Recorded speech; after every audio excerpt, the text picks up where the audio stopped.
you will. It's like a win and a loss in a competition. Yeah. A win affirms that what you're doing is mostly good, at least good enough to win. Yeah. It's great. Did you learn much, or did it just reinstill what you're already doing? Yep. And even if you're not doing it great, you still won. So you kind of have this bias of, okay, what I'm doing works. I'm just going to keep doing it. Yeah. When you lose, or let's just call a loss as a bad review, Yeah. that's an opportunity to actually learn something. That's an opportunity to pull your coffee up or your craft or whatever it is, whatever industry you're in, and actually look at it and be like, it hurts, but they're kind of right. Well, cheers to maturity. Well, I'll get there one day.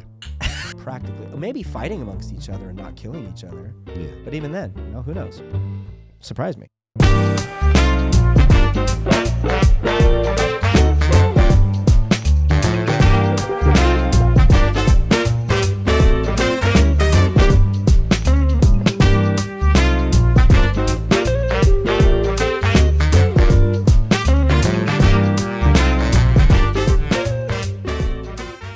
Welcome to the Cam and Joe Show.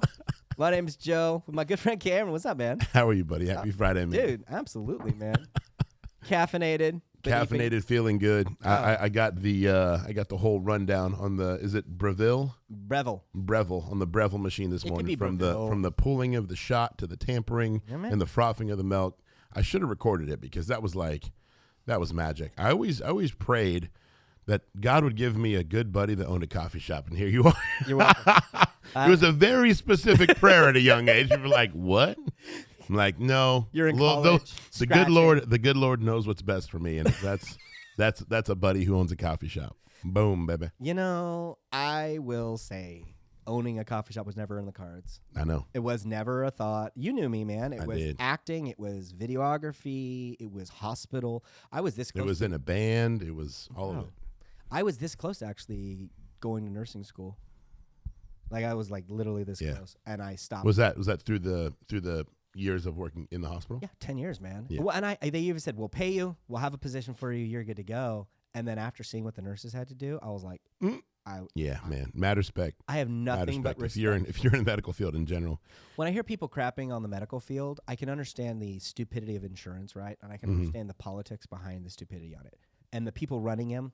Yeah. Right. I Sure. don't necessarily appreciate Sure. it. But the people working in those fields. Oh man. Oh yeah. I have nothing but respect. Same. Especially coming out of the years like post-COVID, like all of that they had to do in that insane work environment, and then all of the additional precautions that they had to take because they were around these kind of patients, and then knowing that they themselves were going home. Yep. In a time and a place in the world where there was, one of the most infectious diseases in and of itself.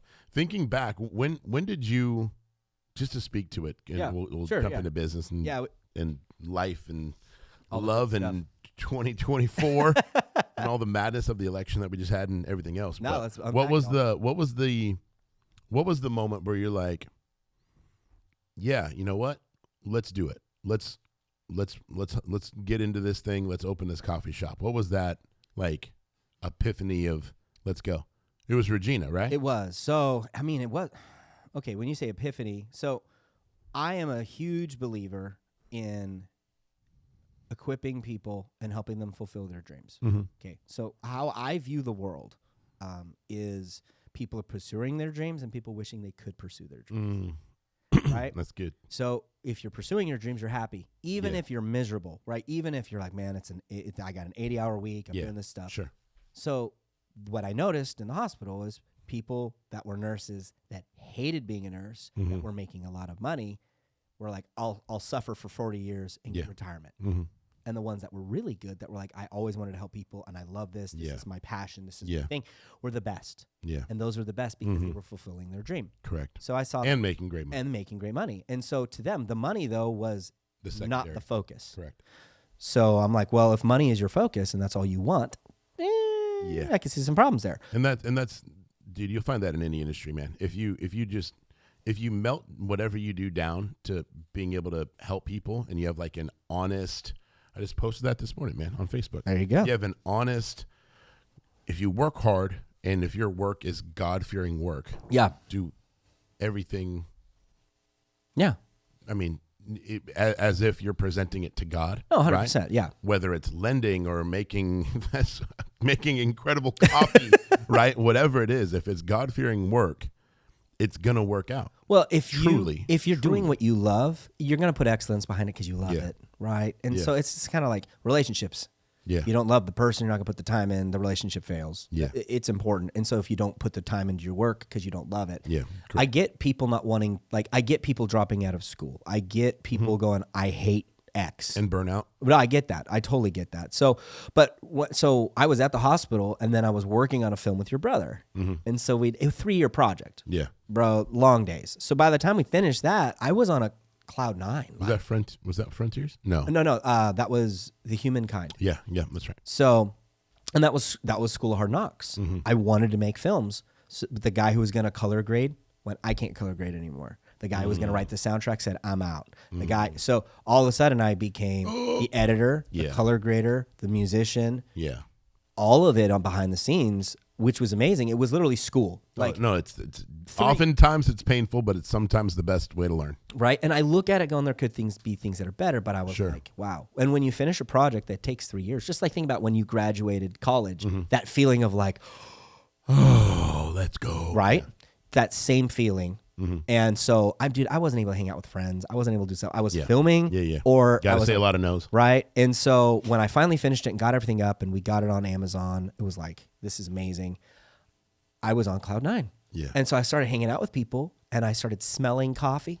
And I'm like, oh, dude, you got some coffee? They're like, bro, I don't even have a coffee pot. I was like, but I'm smelling coffee. They're like, I don't know, man. I got a problem. Lord? Yeah. So no, I'm literally going to church services. And I'm like, did someone make a pot of coffee? And I was like, didn't make coffee. Oh, that's awesome. And then every conversation, like I'm standing in line at the bank and I would hear someone behind me be like, yeah, I really wanted like coffee, but I don't want Starbucks. I wish there was a little spot I could just go to. And I'd turn around and be like, oh, you should go to the Brick. They're open. Oh, okay. Yeah. But I like the Brick, but I wish there was variety. And I keep hearing these conversations, right? And I kept out of literally. This is what year? This is circa. 7, 8, 9 years ago. Wow. Yeah, there you go. So, because we just celebrated our 7 years. 7th. Yeah. The idea was 9 years. And then by the time we got everybody together, it was about a year and a half of prep and everything to get up. So, yeah, I was like just smelling it and seeing it. But I remembered my wife told me, this is something I've always wanted to do. I want to have a place where people can feel loved and welcomed and enjoy themselves and relax. I said, sounds like a coffee shop. She says, well, I hate coffee. Like a coffee shop. Oh, no. She's 19 at the time. Oh, no. No, let's see. Hold on. No. I was 19 at the time, and she was 22. Yep. Yeah. Cradle robber. I know. She showed up with windowless van. Yep. Anyways. And coffee. So, but I remember that conversation, so I told her. And so I just felt like all this stuff escalated, and I thought, you know what? My wife has sacrificed hours for me to pursue my dreams with film, for me to pursue my dreams with stuff. I want to sacrifice my time with her. And I felt like it was a season where I needed to lay down my own life and serve my wife. Yeah, it's awesome. And so I went, you know what? And so I asked her, hey, I don't know where you're at. And at that point, she had pretty much been almost management in a couple different places, restaurants. She understood the places. They made her go through all the criteria. She understood it. And she was miserable working for anybody because she's like, they're not respecting the workers enough. And I get it. And the way to fix that is don't complain about it. Become the change. Yeah, exactly. So open a spot where you get to actually love on your employees. Exactly. So that's what we did. And the conversation first was, hey, you remember, because I mean, we were married. Goodness, we were married for 7 years at that point. So I was like, remember 8 years ago? Or actually, no. What year did you guys get married? 5 years ago. It was 5 years we were married at that time. What year did you guys get married? I'm going to get shot. We're married for... Was it 11? It was 2011, yeah. It was 2011. Regina, I knew that. Yeah, thank you. No, so literally, we're married for 5 years. Everything's going good. And I just, boom, this epiphany. And I sat with her and I said, I want to serve you, but I keep seeing coffee, smelling coffee. It's everywhere. And I remember you saying you want to open I know, there's way worse problems. Saying you want to open a coffee shop, and I think we should do it. And she goes, well, how would we go about finances? I said, we've got X, Y, and Z. I can work overtime. We can do this. And so we're like, she's like, well, let me think about it. When my wife, so when somebody says they're going to think about it, you have two different types of people. That's a passive, I'll think about it. And then the conversation ends. And that's a no.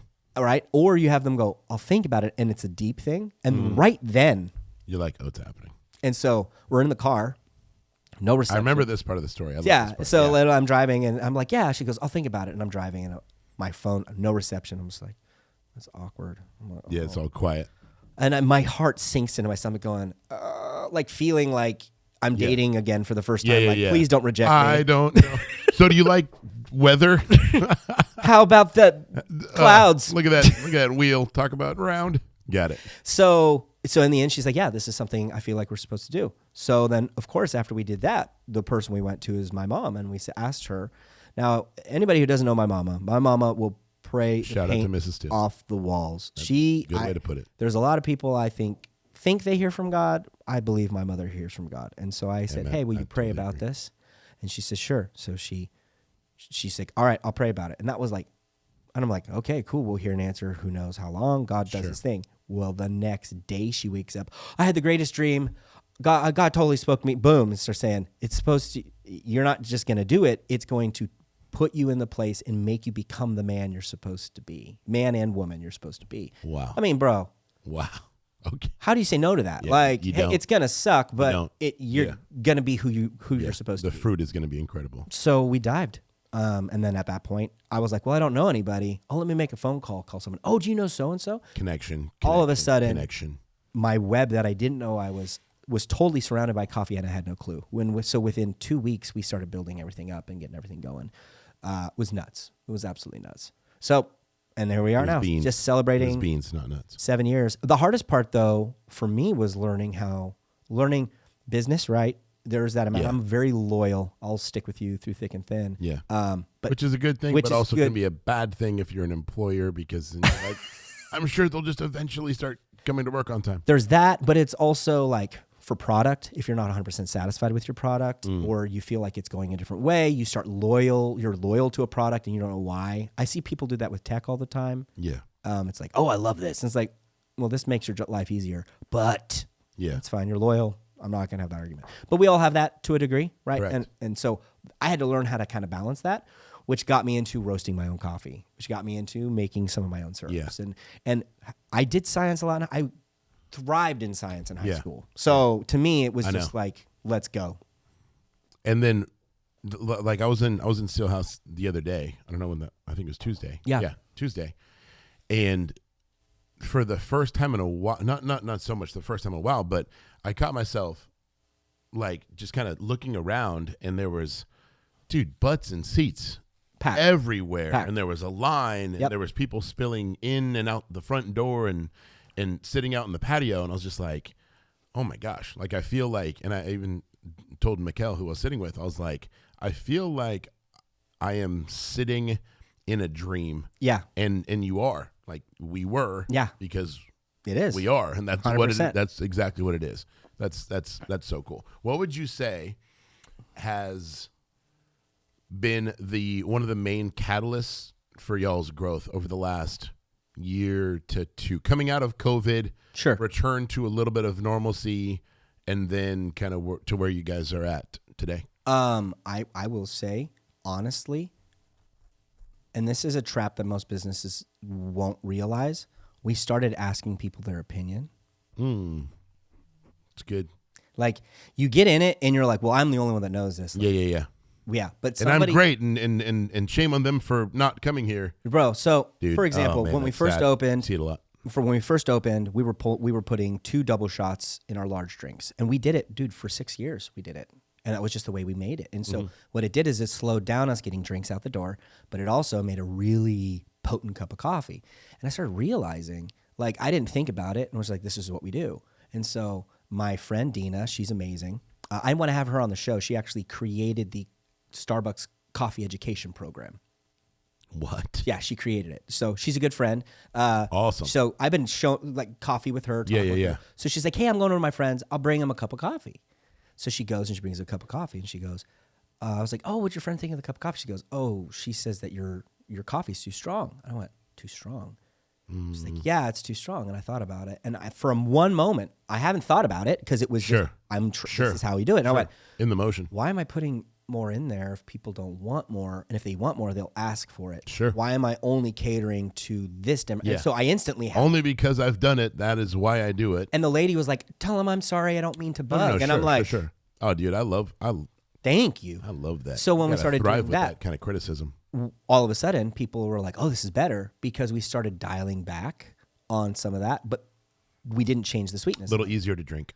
Easier to. It's not even just easier to drink. It's quicker to get out the door, but it's also, I don't know. The average person doesn't necessarily love the taste of coffee. Sure. They like the idea of. It's like Yep. coffee ice cream is delicious. Yeah. You're not going to be just eating coffee grounds. Yeah, correct. Noted. Right. And even when I'm drinking a black coffee, I'm looking for the notes in the region. Looking at, I want to know.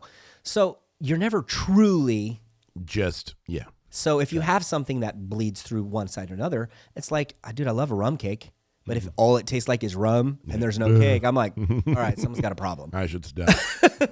One more slice. So you were willing to put yourself out there enough to be receptive to the criticism. Yeah. Take it, chew on it, and start to adjust. Within 24 hours, I heard that and went, why are we still doing it this way? Yeah, I literally awesome. went, that's awesome. We've been doing it the same way. We should change it. And when we changed it, all of a sudden, it was like, oh. And so what happens is you get so close to it that it becomes part of your identity and it's who you are. And you don't think maybe, I don't know, this little thing I'm doing is the problem. And when we adapted that, it's huge. Now I do still, 1,000%. When somebody comes in and gets a latte, I'll add that extra shot because they want coffee and milk. Yeah. But somebody coming in and getting a French toast latte, they want the maple and the brown sugar. They want everything else. Or the maple, the cinnamon, and the butter. They want to taste that. Mm-hmm. So I realized, you're not having to overpower it with the second shot. Yeah, and so it actually cut our overhead costs down because we're putting less coffee in it. Dude, you know what? You know what's important here, or like for the business.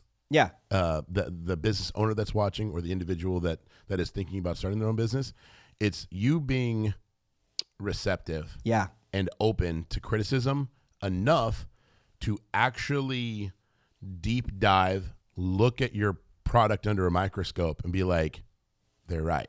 Yeah. Because it's so stinking easy.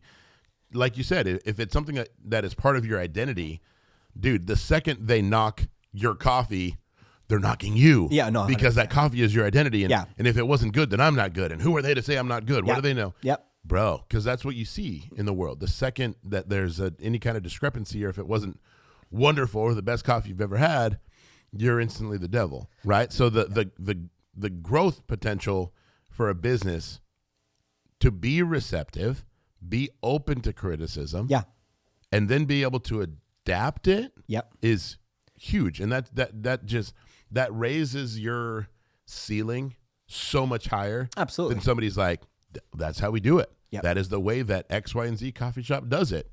If they don't like it, they can go somewhere else. You're like, whoa. Well, and I've said that, and I've caught myself saying that. That's a lot of people. And I always. Well, cheers to maturity. Well, I'll get there one day. There's only one way to loan, and it's with Cameron Elkins.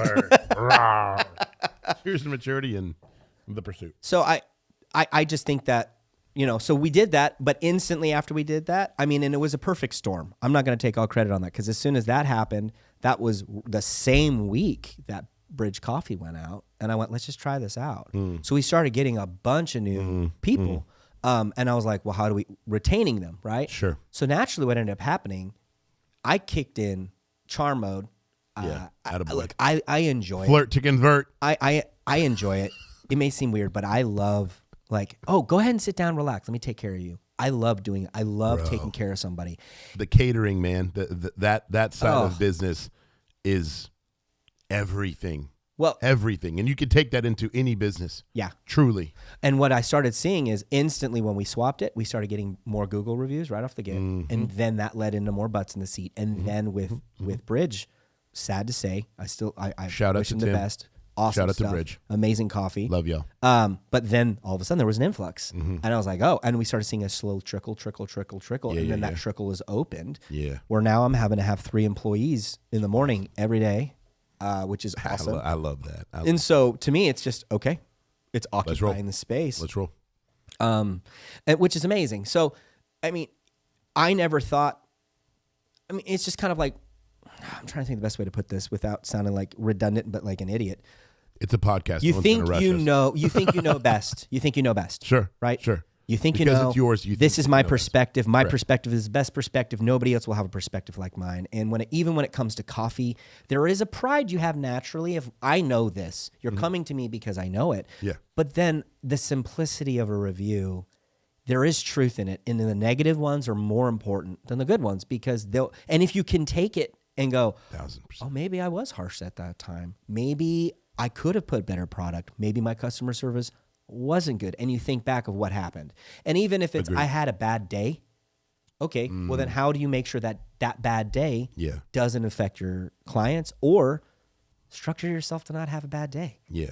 Like, and with a review, and I'm very, very, very big on reviews, you will, it's like a win and a loss in a competition. Yeah. A win affirms that what you're doing is mostly good, at least good enough to win. Yeah. Great. Did you learn much, or did it just reinstill what you're already doing? Yep.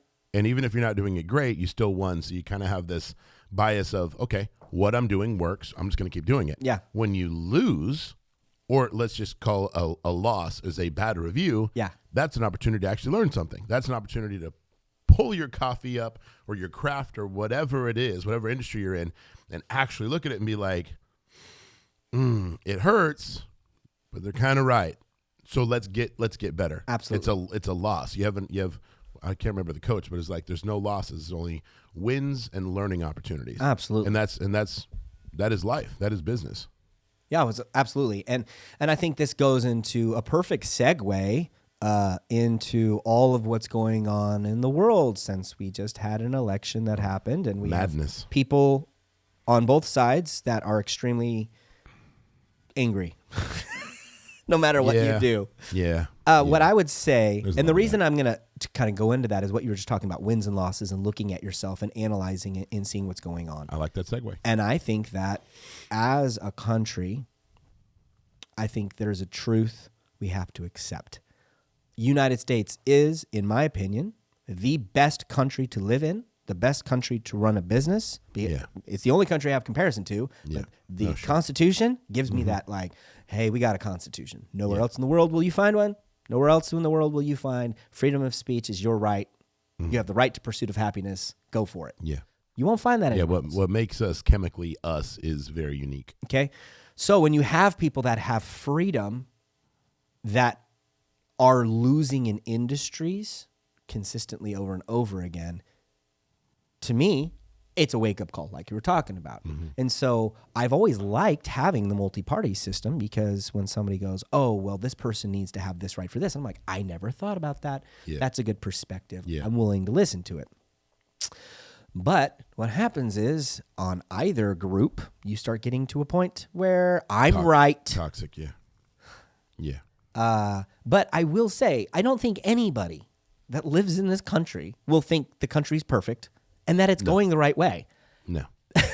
I just don't think that. Yeah, you're right. And so whether you agree with the outcomes or you don't, the only way we really fix the country is the individuals inside of it. Have a conversation. It's not, you'll never fix it by screaming or yelling at what's going on. No. But I do think we've lost our dream and aspirations of the United States. I think that's gone. And I think it's the United side. I like, yeah. Isn't that what's missing? Like, yeah. If we're right now, we're a collection of states. I wouldn't call us the United States because while when you pull it back, whether you're moderate or conservative or right-leaning or left-leaning or Republican or Democrat, whatever, I think if you pull that identity away from somebody, and you sit at a table and litmus test, you set a table and every other person's Republican, Democrat based on how they vote,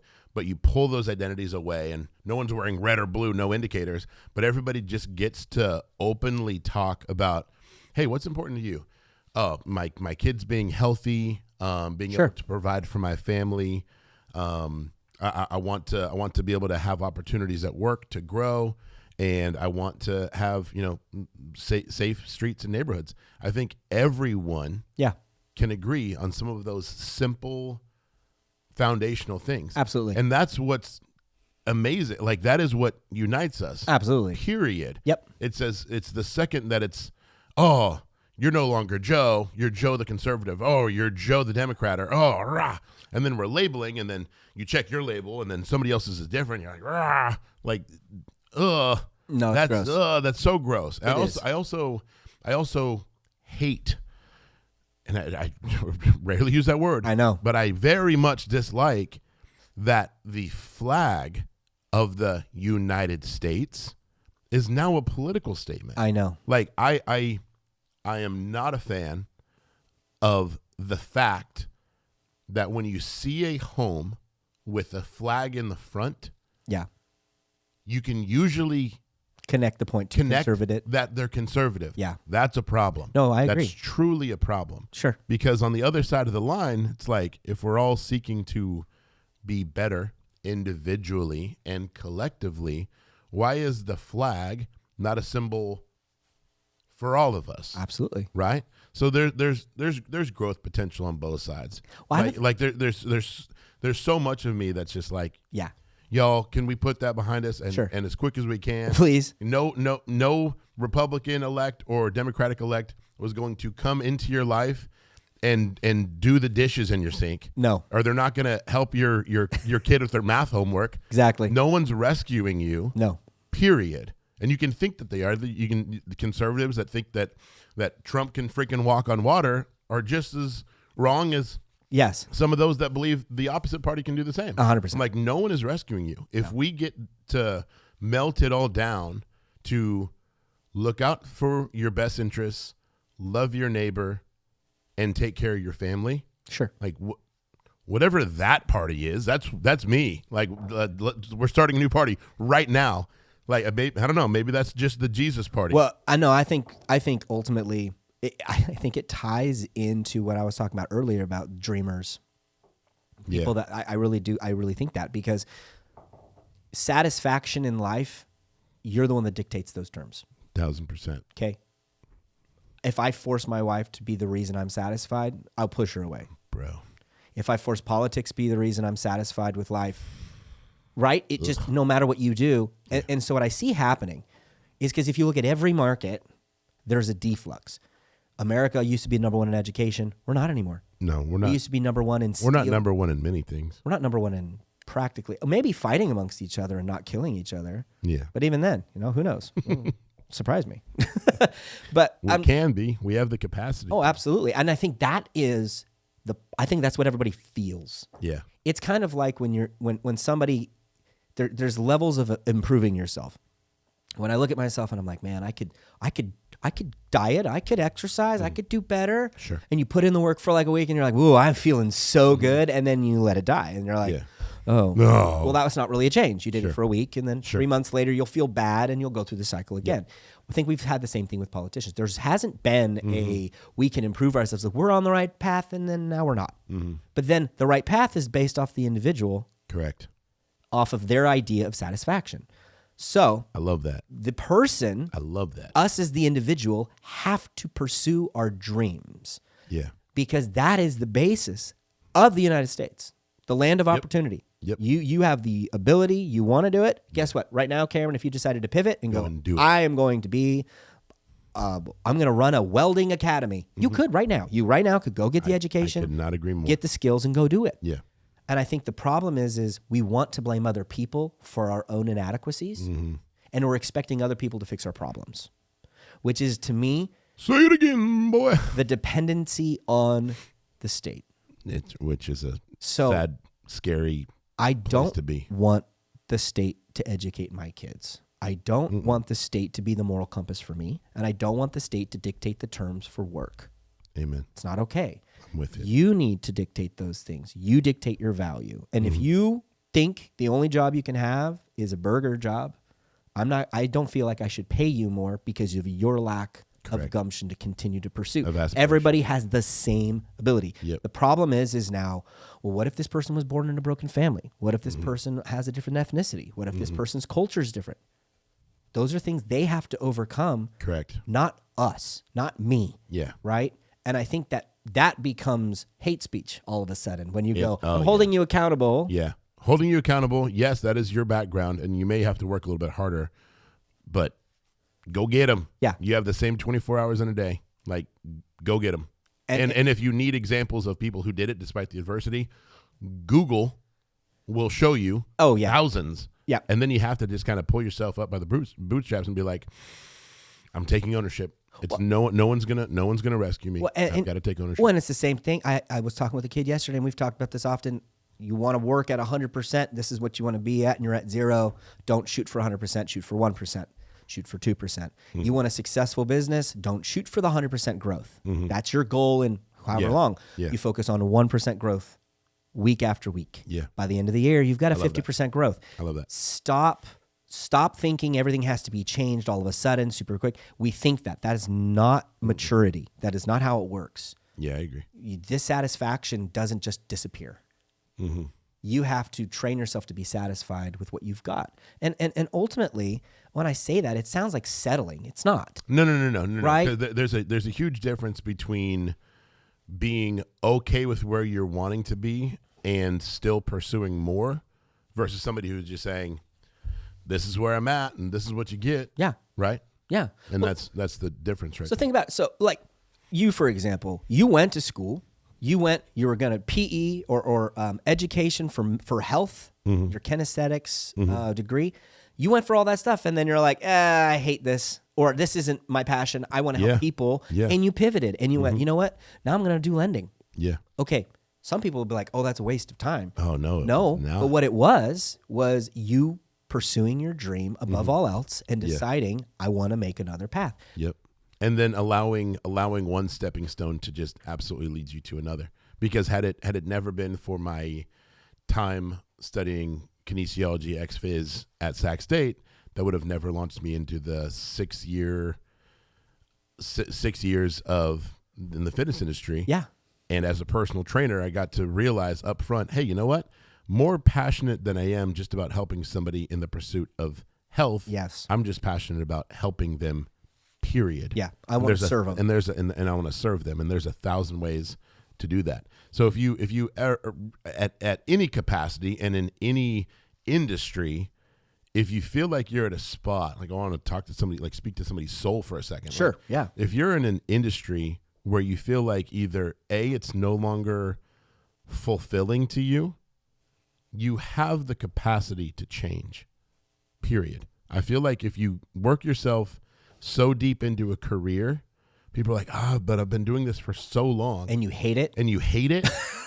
Oh my gosh. Like everyone that interacts with you hates it too, buddy. If you can't go back and change a year ago, the next best thing you could do is today. Yeah. And just start to ask for more of yourself. If you want to, and gosh, and that's where like when you see somebody that lives a good life that has nice things, you can respond by either, whatever. Yep. Or you can be like, damn, you know what? I am going to work a little bit harder. Absolutely. I am going to pop into the office on a Saturday. I am going to take that client phone call on Saturday morning and I have to pause what I'm doing, but this will better my wife's life, and this will better my children's lives, and this will put us on that much of a better fiscal trajectory for our family. If you see somebody killing it, you can either respond by just scoffing at them and saying, well, that's because they had this road to success or da-da-da. Or you can be like, damn, you know what?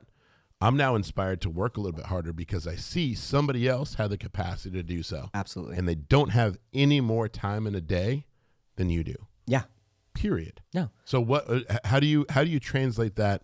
How do you translate all of that to work in any sector? You translate that by wanting more for yourself and then freaking going and getting it, and don't allow the, this employee has it better. Because the second you start to say that and believe that kind of negative self-talk, you don't know it, but your ceiling is coming down on you to where you're at a spot where right where you're at is right where you'll be until you find the gumption to be able to burst through it. But many never do. No. Because all they ever believe is the lie that all they are is what they'll ever be, And then there's never any growth. And the sad thing is that is cultural. You know what I mean? No, and that is not just American culture. Yeah. That's every culture. And the reason that's a thing in other countries, in communist countries, in socialist countries, is because they don't want you to aspire to be anything, because they don't want you to rebel, and they don't want you to replace them. Correct. So they go, don't have any dreams and aspirations. A cog in the wheel. But this is where I start seeing America as the melting pot, and this is the reality, and this is where I kind of look back at the Founding Fathers and go, wow, respect. They understood we're bringing all of the monarchy with us. We need to separate that and give men rights. But as society grows, other countries will start coming in here, and as we melting pot, it makes sense that's part of our identity, because everywhere else in the world, you can't do that. Why? Because I said so. Yeah. Yeah. And so when we look at somebody going, oh, I can't do that, maybe because you don't believe you're an American. Ooh. Maybe actual patriotism is just realizing you can do what you put your mind to as long as you don't harm people around you. I think that should be the message being taught. And I think that should be both on the left and the right. Instead of 100%. Complaining at each other and going, they're a communist. We're not. Let's not look at how far our freedoms have been taken. Let's look at what we have left, pursue those, and as we do those, naturally more freedoms will free up, because we're focusing on, hey, our country, our nation, who we are is dreamers. Yeah. Right? And so that's dreamers and doers. Yeah. And so if you're not doing, I remember I heard talking point in high school or somewhere like, doctors make a lot of money. Everybody hears that, doctors make a lot of money. And was like, I'm going to be a doctor. And I thought man, I could totally be a doctor. And when I went to the hospital, I started seeing the doctors do stuff. Awesome guys. But then I started talking to them and asking them their schedule. Some of those guys are working 100 to 120 hours a week. Yeah, it's insane. And in order for them to take a vacation, they have to have another doctor take their workload or see their patients and pass it out to other doctors so they can take a break, because sickness doesn't stop. Nope. And then they're like, well, they're making so much money. If you're working at what sacrifice? If you're working 120 hours a week, 100 hours a week, you're making a lot of money too, even at minimum wage. Yeah.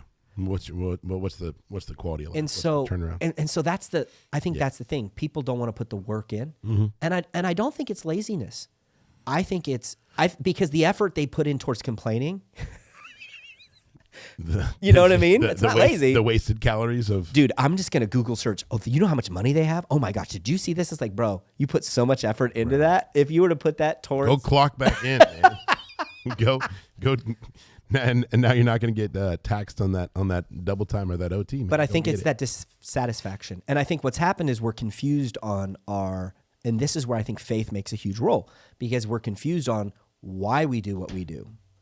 If money is your God and that is your faith and that's all you believe in, scary place, then you'll screw everybody over to get there. Yeah. Right? Step on everybody's neck to get there. Right? And so faith makes a huge element because it makes you accountable for your actions and what you do. The problem is the more faithless we get, the more lack of empathy and compassion we have towards each other. And we talked about that in intelligence. That's a big deal. Yeah. We don't care for each other? No, we don't. And we would rather be envious about that person. Yeah. Why is one of the 10 commandments that I genuinely think should be back in the school, not because for political or because Christianity, but because they're amazing rules that are universal. Yeah. Don't steal from somebody. Yeah. Don't cheat. Don't lie. Don't envy. Love your neighbor. Don't covet what other people have. Don't murder. Don't murder. Yeah, they seem pretty foundational. I feel like they're kind of a big deal, right? And so because of those elements, well, we got to strip them out of everything. Yeah, but those are natural. If I start stealing from my neighbor, probably I'm going to alienate myself in my community. If I murder somebody in my neighborhood, I will alienate myself in my community. Probably should. They're not just, and so that's the problem is because so many people have been hurt by religious entities, and I get it. No, I get it. Right? And so many people have been hurt by business entities. I get it. Yeah. But this is by political entities. I get it. The problem is your hurt is now identifying who you are. Correct. And you are your hurt. And you are. Yeah. And that's why I think if you're dreaming and aspiring for something and you're meditating on that, you don't have time to focus on those minuscule things. Well said. Right? And now you're really able to kind of go, I always wanted to do this. Cool, then start. Go and do it. Guess what? Embrace the suck. There's going to be elements about it that don't. But if you know you're doing better and you know you're pursuing something, 1000%. You're willing to sacrifice that and go for it. Dude, I remember when I was, and this is just after I lost my dad. I lost my dad in fall of October 19th of 2017. Yeah. I remember leading in that same summer, spring and summer of 17, as my dad's health was declining. That's when I felt God calling me out of the fitness industry and into the financial sector. Yep. And I remember after we had lost him in that fall of 17, that winter, I remember, dude, there were many nights that I would get home from the gym, and one of my like longest shifts, average shift, was I'd be there at about 5:30 or 6 in the morning. I would train for about a 3.5 to 4 hour block of clients. So a 5:36, 6:37, 7:38, 8:39. Yeah. 30-minute sessions, 7, 8, or 9, back to back to back to back to back. Yeah. The next thing you know, I'm off at 10, run home, grab a bite to eat, pop open my mortgage education book. No, I'm not kidding. Yeah. Do an hour and a half of studying, slam a protein shake, get back to the gym by 1:30 or 2 o'clock. And then often, most days, I would train from 2:33, 3:34, 4:35, 5:36, 6:37, and then eventually get off at 7 or 7:30, work out for an hour, hour and a half, get home at 8:30 or 9, shower, eat really quick, say, hey, babe, love you, hang out for 30 minutes, and then go back to my lending homework. Yep. Dude, that sucked so bad. That sucked so freaking bad, especially early on. I was like, what am I doing? Sure. And it was not easy, because so many people thought they were right. They were like, dude, you have a bachelor's in kinesiology. Why would you get into lending? Sure. And I'm like, shh, like, nah, like, that's not good for me. Sure. Like, please don't say that. And they're like, well, you're doing really great. I'm like, thank you. It's a compliment, but no, this is where I feel I'm called to be. Yeah. Right. So yes, you said it well. Embrace the suck. Changing isn't easy. No. And the longer you're in any industry, especially if you're successful in the industry, it makes it that much more challenging. Absolutely. Right? Because people, then you tell people you're getting out of the fitness sector and going into the financial sector, people are like, why? And you're like, because I feel like I'm called to. And they're like, okay. Yeah. Like, dude, what are you doing with your client load? You're like, I'm figuring it out. So yes, to go back to what we were saying earlier, like if you're a year into an industry, or 6.5 or 7 years into an industry like I was, or 10 or 20, Pastor Ray Johnson in Roseville always said it best. He says, it's never too late to make the rest of your life the best of your life. That's so good, man. And God, that has just always resonated with me. If what you're doing doesn't wake you up and just light your freaking heart on fire, it's time to make a change. Yeah. Well, and if you look at your life and you're dissatisfied with it, you're the one that needs to fix that. Nobody else will fix that for you. 1000%. For me, that's part of the faith element. I need that faith element to help me continue to pursue what's going on. Yeah. But, I know too many people that are married that all of a sudden they wake up one day and go, I just don't love any of this anymore. It's like, okay, hold on, time out. Before you decide to throw away the stability of your children and the stability of your wife and the love and compassion that you have or don't have because of choices you made, why don't you go, hold on, pause. Why am I not satisfied? And ask yourself the real questions, because chances are you're blaming them because you aren't pursuing your dreams. My dad was a mechanic for 40 years. And I will say, this is something that I learned. He loved being a mechanic. Bro, he always had grease under his nose. He was always underneath a car. Yeah, I love it. He was his favorite thing ever. And when he wasn't working on somebody else's car, he was fixing his dream car. Yeah. And that was just it. Where's Dad? Oh, he's out in the garage. Oh, okay. Yeah. He'd come in, eat dinner. We'd hang out. We'd watch a movie. If he wasn't tired, he'd go out and work on his car. That was just what he did. It was just part of how he unwinded. And I used to, like, when I was a kid, I was like, I hope I love something as much like that. Like, I don't. Yeah. Right? Yeah. But then when I went, that. hey, my dad's like, hey, you need to learn stuff about cars. So I went, all right. Now, it's safe to say I don't know much about my car. Sure. I can change the oil, change the tires, and I can look at the car, smell it, and go, hey, I think it's this because I've been around enough. I feel it. But I don't know much. Yeah. But my dad, that never deterred my dad from going, what do you want to do? And when I was doing the music stuff, he was hesitant. And then he was like, I see it, man. Go for it. Pursue it. And it was one of those things that that kind of support is everything. Right? It was one of those, even if nobody else supports it, like I knew I was doing the right thing. And then my dad was like, hey, I'm in you. I got you. Let's go. And so I think that that's the thing. We've broken the family unit. We've broken all these things down. We don't feel this love and support. And so as we go to pursue dreams, we didn't have a role model that said, as you pursue, it's going to suck, but you're going to do something that you love. And you don't have to do exactly what I did. You don't have to do it the exact same way. It's admirable when there's families that have, military serving for five generations through. That's incredible. Yeah. From my experience, most people are like, yeah, I did it because I felt pressure because of such and such. Yeah. Yeah. Well, if that's the case and you're not happy with that, why don't you look at that? Yeah. It's not their fault. Correct. You took the pressure. There are so many elements, and if we spend our days blaming people for our own inadequacies, the lesson that I learned from my dad was, guess what? I may know nothing about cars. He still loved me. Yeah. And I'm nerdy on lots of other things, and he would, towards the end of his life, man, I was over at his house. He's like, oh, I got a new sound system. You help me wire it in? Oh, I'd love to. Yeah. It's my thing. Oh, I got new tech. You help me with it? Sure. I'd love to help you out with that. Hey, I got some coffee. You want to try it? Sure. But we stayed in our lane and we were able to operate. And I think that that's important. You don't need the world to support you. You need to show the world why they should support you. And you have to do that by going, you know what? I'm going to dream today. And I'm going to dream bigger today than I did yesterday. And in that dream, one day you'll see it. Think about huge companies. Well said. What if Jeff Bezos was like, nobody else sees my dream. I'm done. Yeah. And he stopped when he was in in a one-man shop with a big cardboard Amazon. You're like, what the hell is this? Right. And he's just like, right. Yeah.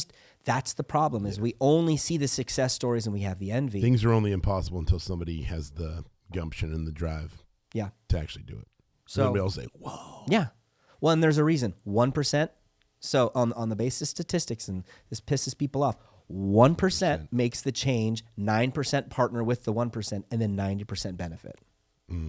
So 1%, like Elon Musk, like Bezos, like whoever other millionaires out there that have huge industries, they're partnered with 9%, and then all 90% of us, we get to benefit from their genius, right? From that, and sometimes it's convenience, and sometimes it's employment, and sometimes it's those other things. So I think that's an important factor. You want to be part of the 1%? Well, then don't live like the other 99. Yeah. Go out and do it. Just and find the other 9% to support you. And find like-minded people that are going to sit there. And even if they don't see it, and this is something that, even if I don't see the dream somebody has, I never squash it. My favorite thing to say is absolutely, let's go for it. They're like, what? When somebody starts spouting something like, sounds like a great idea, why don't you do it? And they're like, I'm like, no one else has said that. Like, do it. It's exactly what people need. So hopefully you got something. Yeah, exactly. I hope you guys got something from this. If nothing else, go for it. Whatever's in front of you, I just pray that God opens the appropriate doors and allows you to walk through them. And if you're in a spot career-wise where this is resonating with you and you're like, you know what, I need to make a change, go for it. Yeah. Those spidey senses are tingling. Yeah, and we're cheering you on. We're your biggest support. 1000%. If we wouldn't be able to do what we did if we didn't jump out of the boat. Yeah. Like if we just went with what everybody told us to do and did everything that we were told to do, we wouldn't have started the businesses like we did. It's not easy, but it's so worth it. Yeah, pivots aren't easy, but they're necessary. But be the change you want to see. Love you. Love you. Thank you for checking out the Cam and Joe Show. If you guys are liking our content so far, you can follow us on Facebook and Instagram. You can also listen to us on Spotify.